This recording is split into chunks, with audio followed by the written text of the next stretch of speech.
O TDAH é muito mais que déficit de atenção e hiperatividade. Como o meu convidado gosta de dizer, TDAH não é problema limitado à escola ou ao aprendizado da criança. TDAH é para a vida. No programa de hoje eu converso com Yuri Maia, referência em TDAH no Brasil, logo depois da vinheta.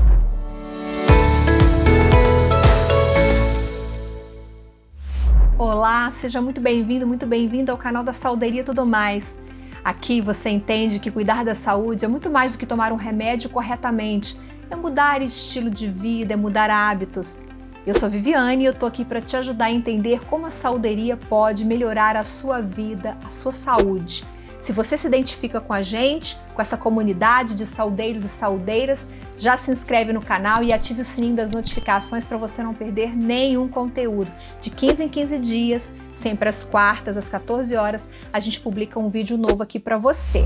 O TDAH, transtorno de déficit de atenção, está presente em cerca de 5% das crianças. A estimativa é que no Brasil existam hoje cerca de 35 milhões. Isso significa dizer que 2 milhões de crianças poderiam ter TDAH.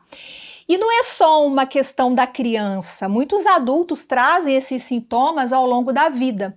Mas a proposta do programa de hoje, da minha entrevista aqui hoje, é a gente falar de aspectos do transtorno que são pouco falados, pouco divulgados, pouco analisados. E para isso, ninguém melhor do que Yuri Maia, referência em TDAH no Brasil, que está aqui comigo hoje no canal da Saúderia.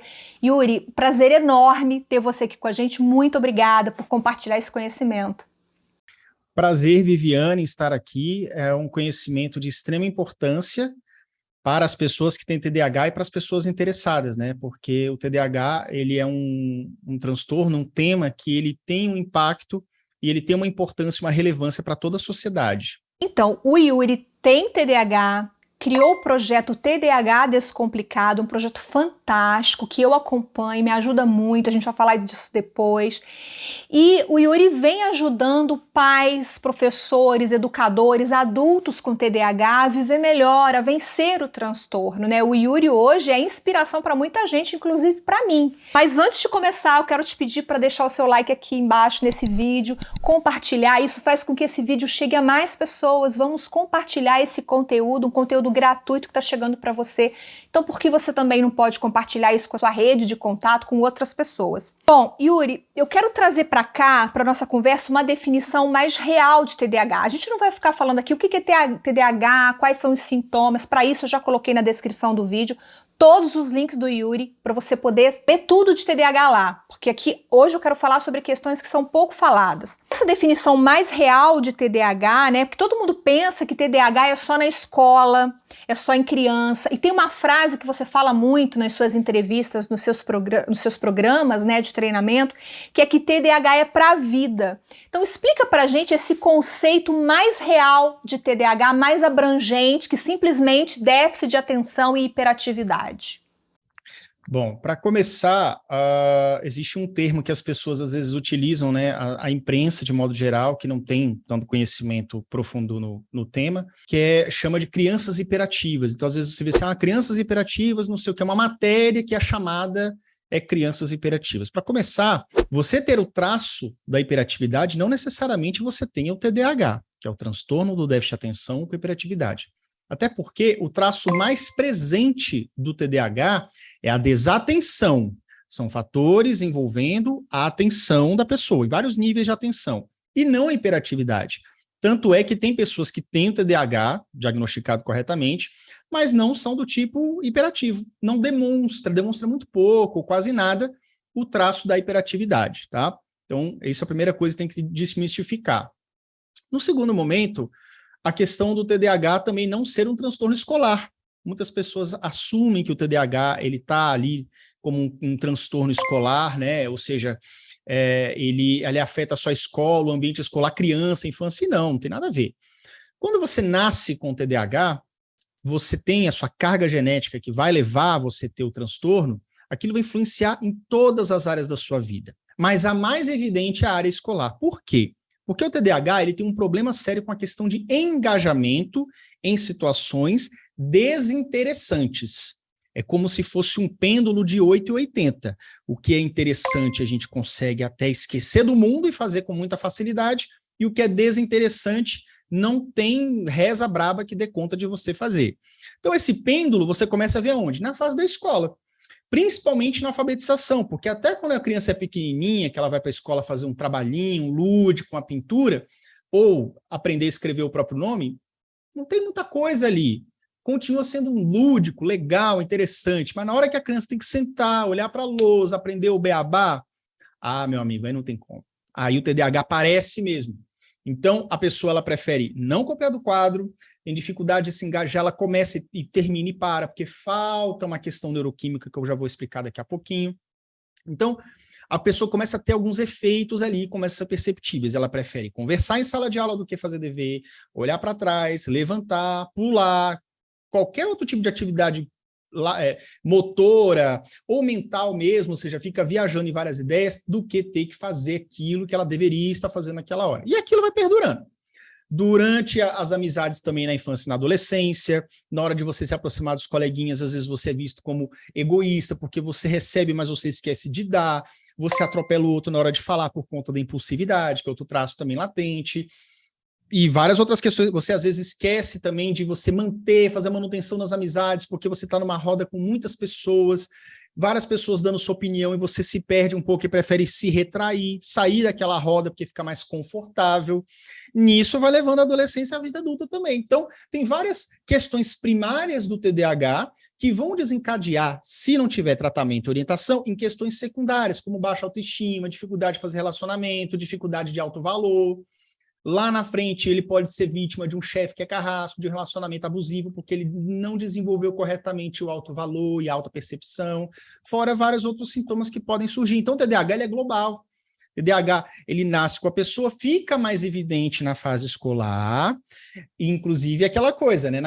Em casa, ele está só brincando ali, né? A não ser que esteja fazendo tarefa escolar, que ele também tem dificuldade, mas no ambiente escolar é que fica bastante evidente. Então, por isso que a sociedade neurotípica, ou a sociedade padrão, que não entende como nós percebemos o mundo, taxa mais uma questão escolar e tudo equivocadamente. Até esse nome mesmo, déficit de atenção, não está muito bem elaborado, porque nós temos uma atenção, mas ela é volúvel.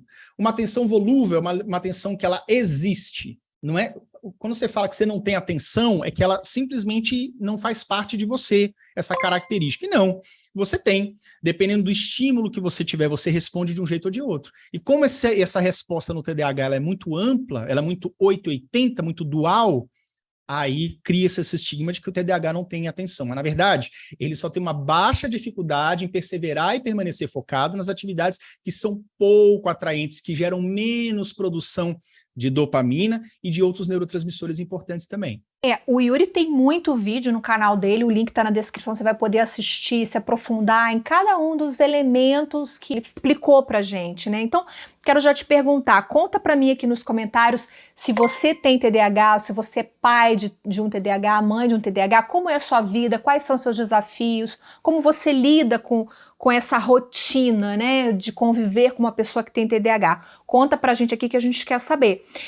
Você falou essa questão, você citou aí agora na sua fala, rapidamente, a questão da impulsividade, que está muito ligada à dificuldade que o TDAH tem de autorregulação, né? Então, eu que tenho um filho com TDAH, eu vivo muito isso, quer dizer, uma explosão que não justifica, né? Uma fala que não justifica, reage mal diante da frustração. Então, tem essa questão do autocontrole. Você acha que ela, nos diagnósticos ou no tratamento, ela é negligenciada? Queria saber quais são os impactos que essa falta de autorregulação traz para a vida da pessoa e como isso poderia ser tratado, lidado no dia a dia, se você tem alguma orientação, alguma dica para isso. O autocontrole, ele é muito inerente, é um reflexo da nossa, dentre outras características, da nossa maturação cerebral também. Então, por exemplo, a gente sabe também, falando em autocontrole, que pessoas com TDAH, elas têm uma maturação cerebral mais tardia, entre 2 até 4, 5 anos de diferença.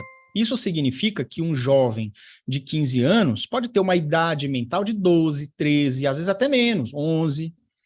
Por que isso acontece? Isso é uma característica natural do TDAH, dentre várias outras que são perceptíveis, tá? Mas isso aí realmente é muito presente. Isso significa que você vai ser imaturo para sempre? Não, é um atraso. Lá pelos 25, 30 anos, ainda no jovem adulto, você tem uma sua maturação mais ou menos estabilizada. Só que as consequências disso podem perdurar. Uma adolescência onde um adolescente ele tem uma diferença mental dos seus colegas, principalmente numa fase onde a gente se une a grupos e tribos, pode ocasionar dificuldades, isolamentos. Ele é o único que vê desenho animado até os 17 anos, que era o meu caso, né?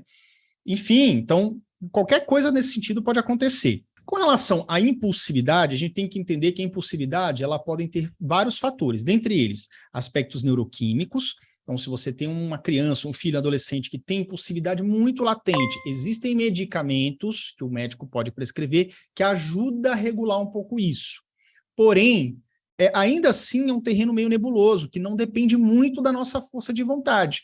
Nem a manutenção da atenção sustentada, a atenção sustentada é aquela atenção que você tem que focar, mesmo que você deteste fazer aquela atividade. Você sustentar aquilo ali. Quanto também a sua impulsividade. Então, não tem... Alguns pais perguntam para mim assim, como é que faz para o meu filho, então, amadurecer? Não tem o que fazer. O que você pode fazer, que é um contorno, um alento, algo que ajuda no processo, é o treino social. E o treino social ele é feito em conjunto com o conhecimento dos pais para atuar com seus filhos, bem como o atendimento com uma psicóloga, um psicólogo terapeuta semanal daquela criança adolescente, que vai ali dar orientações específicas para que ele se regule, pense 2, 3 vezes antes de falar e agir, não perdendo sua essência e sua autenticidade, mas dê o benefício de esperar 2 segundinhos antes de dar uma resposta, principalmente se essa resposta te empolgar, que a gente é muito impulsivo mesmo, do tipo, entra numa aposta sem perceber, e quando vê se estrepou, faz uma promessa sem pensar e depois fica devendo porque não pensou direito nas consequências. Isso afeta até o adulto, tá?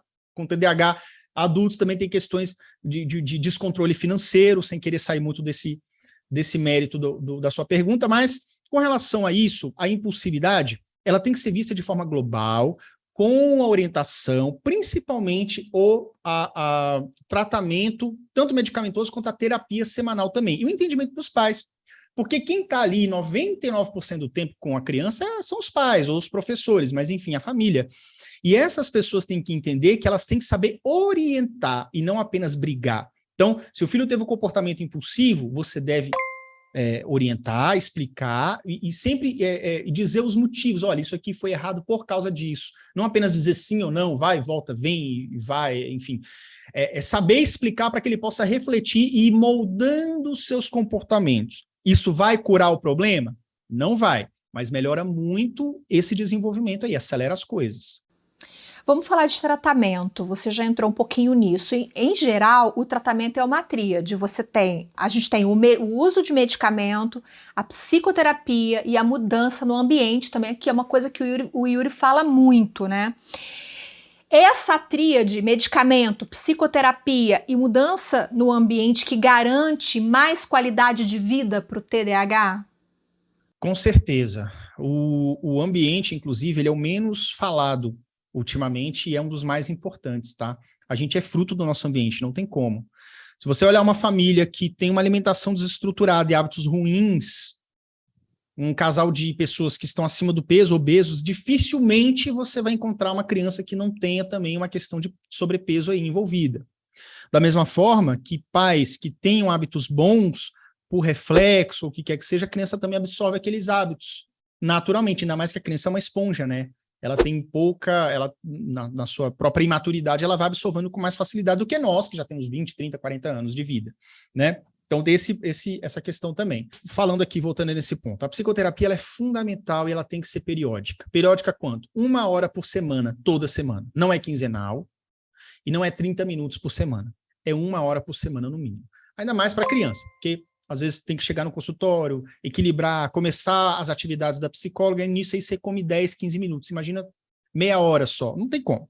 30 minutos para que a pessoa possa também falar para a psicóloga o que ele sente, a psicóloga fazer suas análises, e dada evolutiva também, de como ele vai trabalhar as questões do seu comportamento, da sua maturidade, mesmo que um pouco tardia, de como ele vai... A professora brigou comigo, mas não brigou com o João, fui injustiçado. Como é que ele vai trabalhar essas emoções? O meu irmão não fica de castigo, irmão neurotípico, e eu fico. Ele consegue fazer dever, eu não consigo. Como é que lidar com essa questão também? E aí é interessante a terapia chamar os pais ali e dar esse feedback, né? Faz um dos pilares dessa tríade aí. Outra parte também é a questão do médico, né?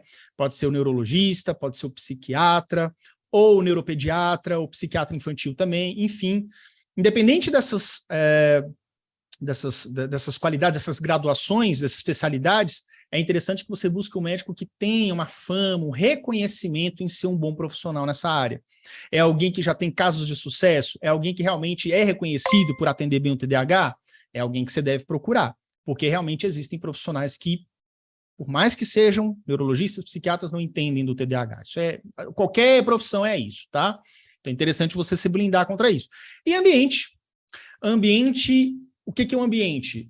Como os pais lidam com as dificuldades dessa criança?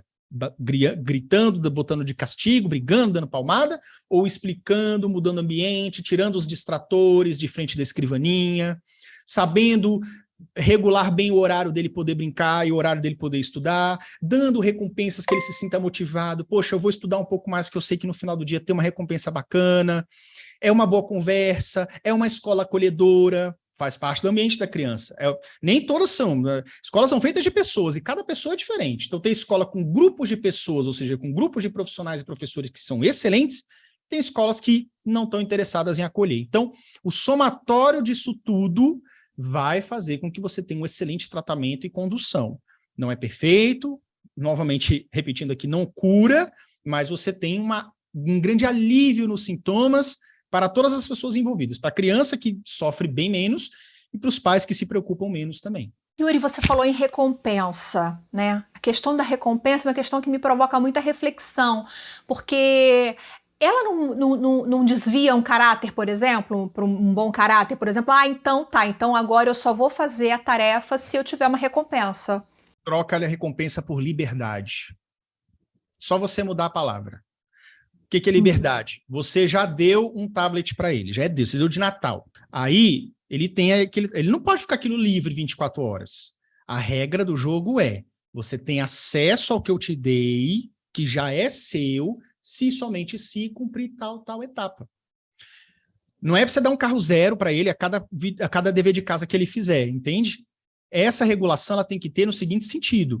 Por exemplo, você tem acesso às coisas que você já tem se cumprir tal etapa. Se você demorar um pouco mais ou fizer pela metade do tempo do videogame. Chegou em casa, já são 8 da noite, não vamos estudar mais, mas você fez menos. Então eu vou te dar um pouco menos de espaço ali para você poder liberdade para brincar. Liberdade. Usa esse nome, liberdade. Isso não desvia caráter. Ele está fazendo por onde para que ele tenha aquilo que ele gosta. Tá? Agora, quer esticar um pouco mais a corda? Beleza. Natal, você quer um videogame ali legal, que você já vem me pedindo há muito tempo, um computador bacana, que quer que seja? As condições são outras. Além de você fazer as suas tarefas, naturalmente, vamos ver se a gente sobe aqui para uma nota 7, para uma nota 8, ou pega a matéria que ele tem mais dificuldade, mas aí você tem que dar o apoio. Matemática, ele tira nota boa nas outras, matemática ele tira 3, 4. Vamos subir para 7? Se a gente subir para 7 até a última prova, aí você ajuda, você dá aula, você tem que dar condições para que ele atinja essa nota. Mas ele se esforçando e atingindo, cumpriu, ele tem acesso a essa recompensa. Então, não é como... isso, enfim, isso é a psicologia, né? Isso é feito até nos estudos psicológicos aí de vários séculos atrás, nessa questão da recompensa, mas a gente tem que entender de uma forma mais tranquila, sem que ele entenda que é uma recompensa. É a regrinha da casa você terá liberdade, você terá acesso, desde que tal etapa seja cumprida. E dar condições para que ele cumpra. Por exemplo, mas você quer que o menino faça dever para ter acesso a videogame se ele está numa casa barulhenta? Se a secretária ali liga a TV e deixa no volume alto, o menino não consegue estudar, ele precisa de silêncio. Entendeu? Então, é criar um ambiente para que ele consiga cumprir também.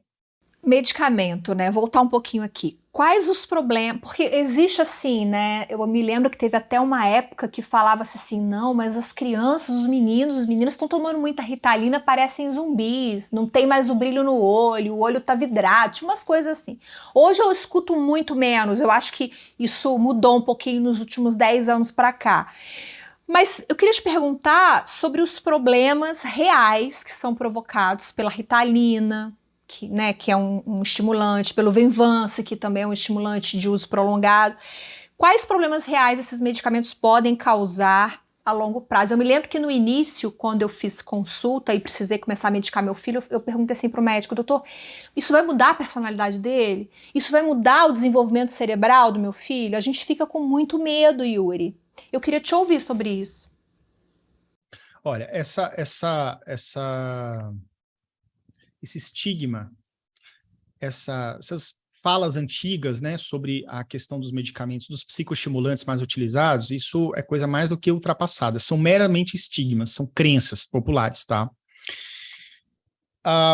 Não existe isso. Quando as pessoas se queixam ou relatam, quando isso existe, eu vou transcrever o que a pessoa quis dizer, do tipo assim, ele perde o brilho no olho, ele mudou a personalidade. Não mudou a personalidade. Se você virar para uma criança que está sob efeito da Ritalina do Venvance e fazer qualquer pergunta ou falar qualquer coisa, ele vai te responder do mesmo jeito, sendo a favor ou contra do que ele pensa acerca do tema, isso não muda em nada. O que ocorre é meramente o seguinte, imagine que você tem que ir para a sala de aula e você está ali com TDAH aflorado, sem qualquer tratamento. Você abre o livro na página 30, como a professora pede para todo mundo. Só que você é o primeiro a começar a desenhar na borda do livro. Você é o primeiro a começar a cantarolar. Você é o primeiro a começar a levantar 30 vezes para ir no banheiro na mesma aula, porque você quer fugir daquilo ali.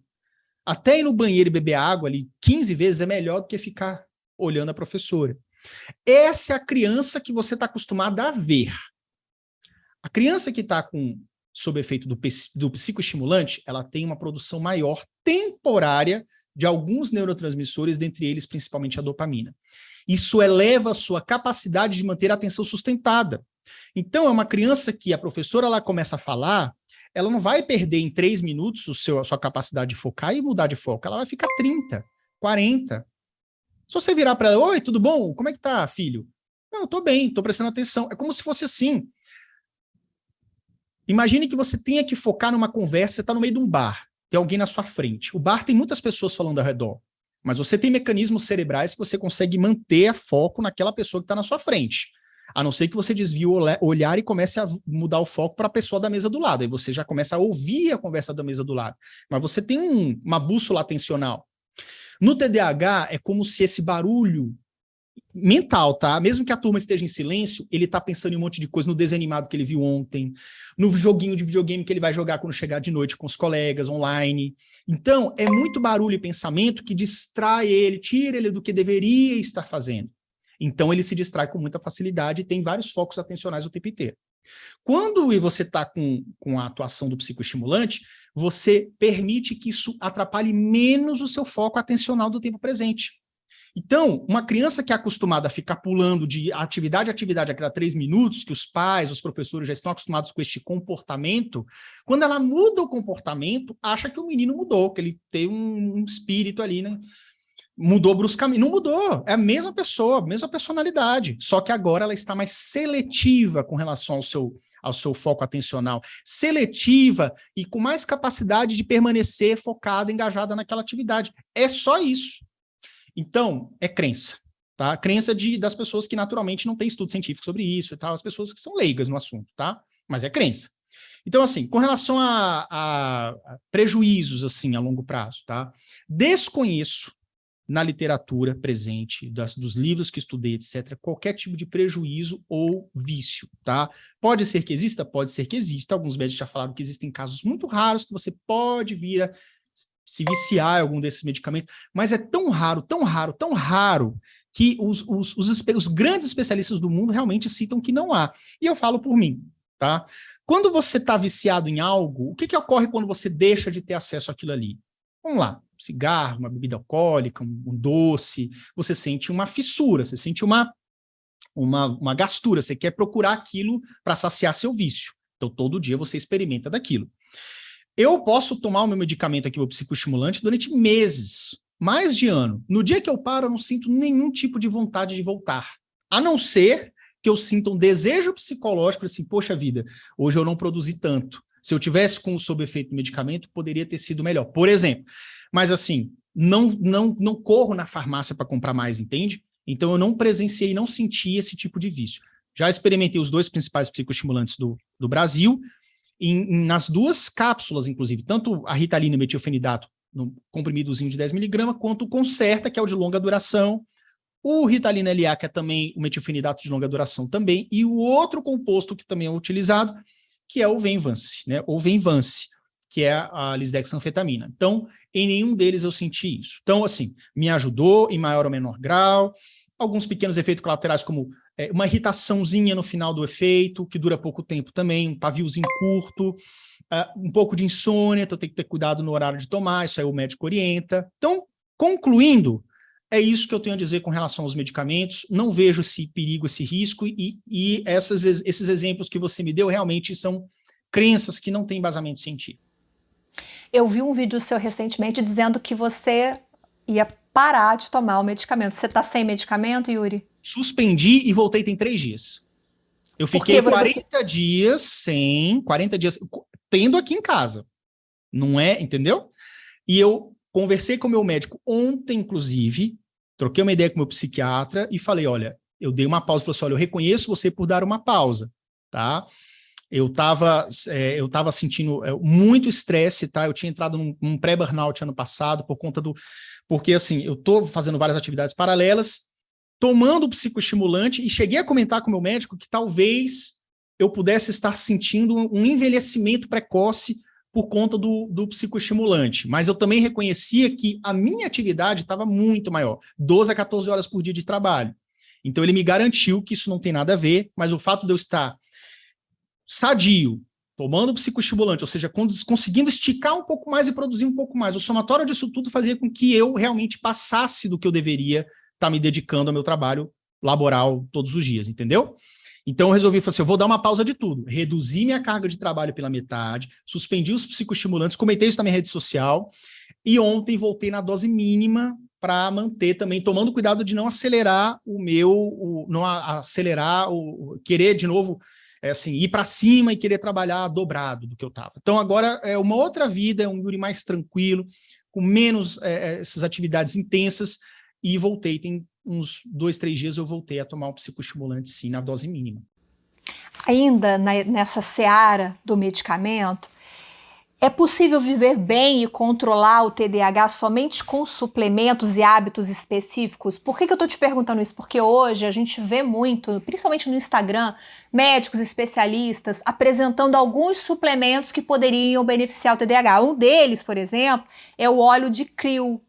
Krill, para quem não sabe, né, são aqueles bichinhos, aqueles animais invertebrados que vivem no mar, que são muito parecidos com o camarão, que a baleia come. Então, o óleo de krill desse bichinho, segundo um estudo clínico publicado em 2007, né, ajudou a melhorar a concentração em mais de 60% de alguns pacientes depois que eles tomaram cerca de 500 miligramas desse óleo por 6 meses. Então, assim, a gente não está falando para você tomar esse óleo, eu só trouxe isso como exemplo para saber do Yuri se ele acredita na suplementação no lugar do medicamento. Ele é um suplemento. Tanto é que ele é vendido na internet. Medicamento só na farmácia. Já para começar o assunto assim, as pessoas precisam entender, isso é muito no TDAH. Vamos fazer o seguinte, quando você quer mudar os seus hábitos alimentares, você recorre a várias coisas. Você recorre ao profissional, o nutrólogo, o médico ou o nutricionista, tá? E você tem várias saídas. Uma delas é, corta o sanduíche, come mais peito de frango. Você não está comendo folha suficiente, eu quero você botar alface e espinafre aí na tua comida. Você vai receber orientações. Ou, se a pessoa tem alguma dificuldade de encontrar esses alimentos, alguma coisa nesse sentido, ou está muito caro, suplementação, você está com pouca proteína, sei lá, toma um whey protein, o nutricionista fala. Ou uma suplementação, um comprimidinho de um suplemento vitamínico qualquer que você acha na farmácia, sem receita, sem nada, ou seja, suplemento. Então, suplemento é vendido livremente. Você toma, tem que ter orientação, lógico, por segurança, mas você compra por aí. Se você precisa fazer um tratamento você tem a glicose alta ali, você toma medicamento específico para a questão da glicose. Paralelo a isso, você também tem que regular seu alimento. Você não pode ter uma questão que impacta a sua glicose, você tomando um medicamento para isso, que o médico passou, e comendo doce. Você tem que cortar o açúcar, reduzir isso, mudar aquilo e tomar o medicamento. Não existe essa ou, é e. No TDAH, as pessoas colocam como ou, porque um é demoníaco, que é um medicamento, e outro é do bem, que é o suplemento. Não. São coisas que se unem, se fundem e se complementam, com orientação. A alimentação saudável faz bem. Qualquer pessoa que tenha TDAH ou é neurotípico ou qualquer transtorno vai se beneficiar de um suplemento de vitamina B, se você tiver essa deficiência, tá? Fez o exame de sangue lá do seu endocrinologista, ou nutrólogo, tá com baixa vitamina B. Vitamina B é fundamental para o seu funcionamento neurológico. Você tem que tomar um suplemento ou comer alimentos que contenham vitamina B, ou os dois. Come ali a cenoura, come ali os alimentos ricos em ômega 3, os suplementos de crio, ou come o próprio fruto do mar. Mas você tem que estar entendendo que o medicamento ele tem um efeito com início, meio e fim. Quando você toma o medicamento, em 15 minutos você já está sentindo uma elevação na produção de dopamina, tanto na produção quanto na absorção, porque ela produzida ela também se fixa nas pontas dos neurônios, eu não vou entrar nesse mérito aqui agora. Mas tem mecanismos que estão sendo afetados, beneficiando o paciente à medida que você toma o medicamento.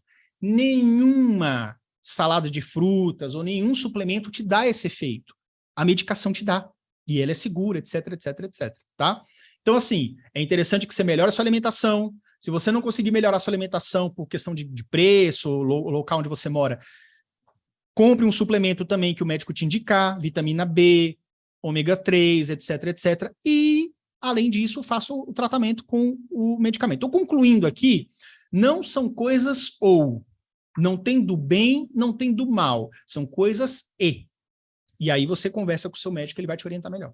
Quero aproveitar até perguntar para você que está assistindo a gente, se você tem TDAH e não toma medicamento, me conta aqui nos comentários como é a sua vida, ou se você tomava e parou de tomar, o que aconteceu, qual foi a sua experiência, que a gente quer saber. Agora tem aí uma modinha de tomar o psicoestimulante para melhorar a performance sem ter TDAH, né, Yuri?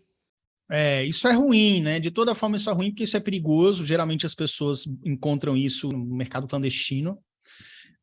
Então, isso é ruim. Isso é ruim porque é um crime, é o mesmo crime de tráfico de drogas, tá?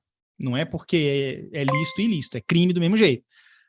Além disso, isso faz com que reduza a oferta na farmácia das pessoas que precisam, e o que é pior, para finalizar tudo isso, é que já é comprovado com estudos, com, inclusive, literaturas de grandes autores, como, por exemplo, o Russell Barkley, que é um psiquiatra norte-americano muito conhecido no assunto, tem vários livros aqui traduzidos para o português também. Ele deixa claro que pessoas neurotípicas, ou seja, pessoas padrão, com seu nível de produção ali dos neurotransmissores padrão, eles têm pouco ou nenhum benefício ao utilizar um psicoestimulante. Não vai fazer diferença. Está chovendo no molhado, entendeu? Não faz diferença, está gastando dinheiro e está tirando de quem deveria realmente estar fazendo esse uso correto, orientado do psicoestimulante. A gente escuta falar assim, né? Não, porque aumentaram os casos de crianças diagnosticadas com TDAH. Existe mesmo isso? Ou será que hoje a gente está tendo mais acesso? Por exemplo, o meu filho, para ter o diagnóstico TDAH, ele fez uma bateria de testes, né, e exames com uma neuropediatra durante 2 dias. Então não foi assim, numa consulta eu fui lá, o psiquiatra olhou para ele e falou... 15 minutos, 30 minutos, não, ele tem TDAH. Não, eu fiz entrevista, o pai fez entrevista, o Antônio ficou na entrevista. Então, assim, tem isso, assim, muito diagnóstico que não é de TDAH e casos que estão surgindo que não são casos reais de TDAH? Os estudos mostram justamente que há um subdiagnóstico do transtorno. A prevalência mundial é de 7 a 10% de pessoas no mundo têm um TDAH. Mas se você olhar, vamos lá, 7 bilhões de pessoas no mundo, não é 7% que é diagnosticado, é uma fração disso, tá entendendo? Vamos supor que apenas 1% das pessoas têm esse diagnóstico no mundo todo. a despeito dos 7% da população que tem o diagnóstico. Então, isso é uma média mundial estudada aí, tá? Então, o que ocorre é que agora há dois fenômenos ocorrendo, até pela divulgação na internet, etc. Primeiro, está sendo menos subdiagnosticado, ou seja, mais pessoas que têm o transtorno estão tendo a possibilidade, oportunidade, acesso a ter um diagnóstico correto, como também existe isso em qualquer patologia e transtorno, um diagnóstico equivocado. Se a gente não sair muito aqui da questão da saúde mental, o autismo leve, ele também sofre de diagnóstico equivocado. A pessoa que tem autismo leve, que você não percebe, digamos assim, batendo o olho, também tem que ter um profissional que tenha ali um olho clínico, que faça muitos exames, que tenha uma equipe interdisciplinar que se converse, etc, para chegar no laudo correto. Eu já vi várias pessoas que chegaram para mim, meu filho tem TDAH, não sei o quê, meses depois, então, não era autismo leve. Pode ter os dois também, mas não era um, era outro, entende? Então, existe sim diagnóstico equivocado, ok, mas isso existe em qualquer patologia, tá? Também existe o fato de que agora, que a gente está chegando no momento mundial, onde as pessoas estão tendo mais acesso ao diagnóstico, está sendo menos subdiagnosticado. Então, isso é só impressão, ponto de vista. Tá? Menos pessoas eram diagnosticadas, agora mais. Mas não tem nada fora do que deveria estar na normalidade pela média mundial. Você falou em acesso. Muitos pais e adultos, né, até que estão nos assistindo agora, eles podem não ter condições de proporcionar essa tríade que a gente já falou aqui, que é o medicamento, o ambiente, a terapia, para os seus filhos ou para si, né, para si mesmo. Há alguma saída para essas pessoas que, de certa forma, estão excluídas desse direito ao acesso à saúde, à inclusão? O que você tem a falar sobre isso? Há algumas saídas sim, tá? Recentemente, no ano passado, foi aprovado uma lei, primeira lei federal para TDAH e dislexia, que é a Lei 14.254 de 2021. Essa lei estava rolando aí há mais de uma década, né? Muita gente envolvida, muitas pessoas, muitas associações envolvidas, enfim, chegou-se à aprovação, tão sonhada aprovação. Ela garante que a criança ou adolescente, né, ali até o final da fase escolar, ela vai ter acesso a professores que tenham que fazer uma reciclagem, ao diagnóstico precoce, tratamento direcionado também priorizado, né, na rede pública, e os municípios vão ter que fazer isso funcionar, através das secretarias de saúde e por aí vai. Só que a gente sabe que isso é uma teoria, a teoria é outra. Né? Na prática, ainda assim, você tem dificuldade, às vezes você demora 6 meses para fazer um diagnóstico de uma criança que não tem acesso, né, a pagar um particular para ter ali na mesma semana, né? E 6 meses com a criança de TDAH, ela já perdeu o ano, dependendo do caso, da severidade, né, da condução. Então, isso é problemático. É por isso que essa lei veio justamente para trazer essa rapidez no tratamento e na condução, beleza? Só que existem outros mecanismos também. Se você está enfrentando isso na sua cidade, o SUS não está conseguindo atender, existem algumas saídas inteligentes também. Você pode procurar universidades, faculdades, que geralmente eles têm programa de atendimento comunitário, né? Que são alunos ali estão se formando no último semestre, tem supervisão dos professores, então é um negócio muito bem orientado, que eles cobram, às vezes, preços populares mesmo, R$20 uma consulta, ou, se for em universidades federais e hospitais universitários, dependendo da cidade onde você mora, você encontra 100% gratuito, de qualidade, feito com professores ou com alunos ali que já estão concluindo seus estudos, né? Você consegue ter essa saída. Então, várias formas de você atuar. Você só não pode ficar sem tratamento, ficar sentado, esperando a vida passar. Realmente, você tem que procurar as alternativas que estiverem a seu alcance. Yuri, você é uma prova viva de que adultos com TDAH conseguem ser felizes, concretizar projetos, porque o TDAH tem aquilo que a gente já falou aqui, né? Começa e não termina, tem dificuldade de concretizar, enfim.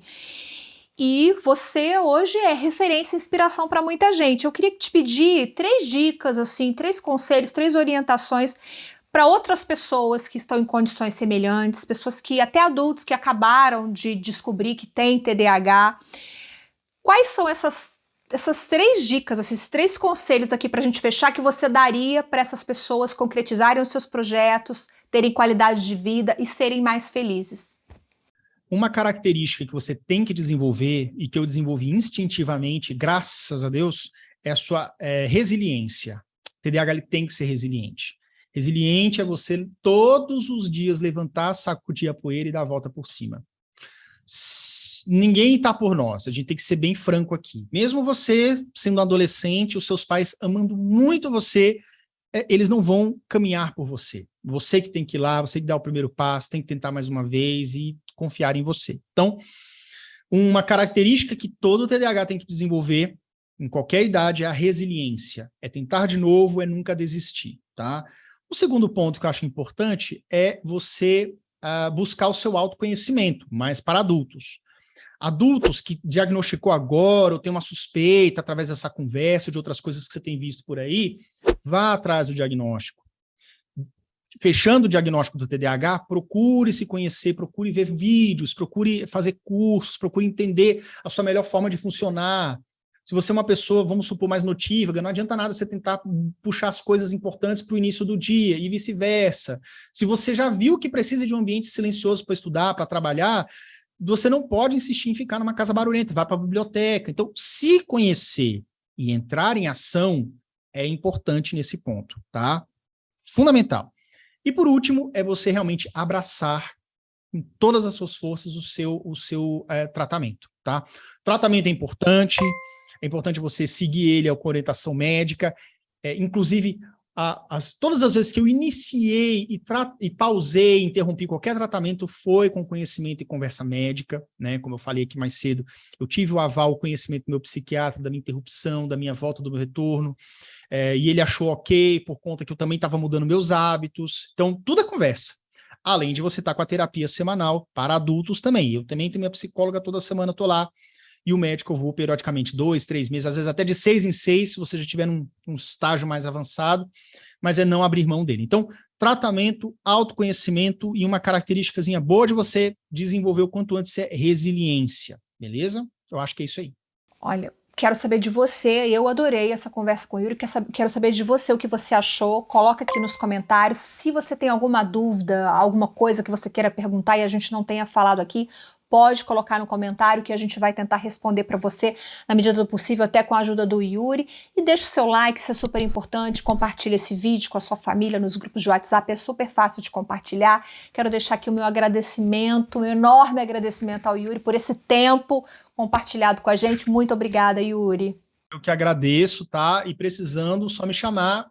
Se você estiver vendo esse vídeo também, né? Gostou dessa conversa? Você pode me procurar nas redes sociais também, que é TDAH Descomplicado. Em qualquer rede social, YouTube, Twitter, Facebook, Instagram, até o TikTok. Estou lá fazendo vídeos curtinhos também. Então, TDAH Descomplicado, você me encontra lá. Bom, tá aqui na descrição do vídeo todos os links do Yuri para facilitar a sua vida. Quero agradecer a sua companhia, dizer que eu te encontro daqui a 15 dias. Obrigada. Tchau, tchau.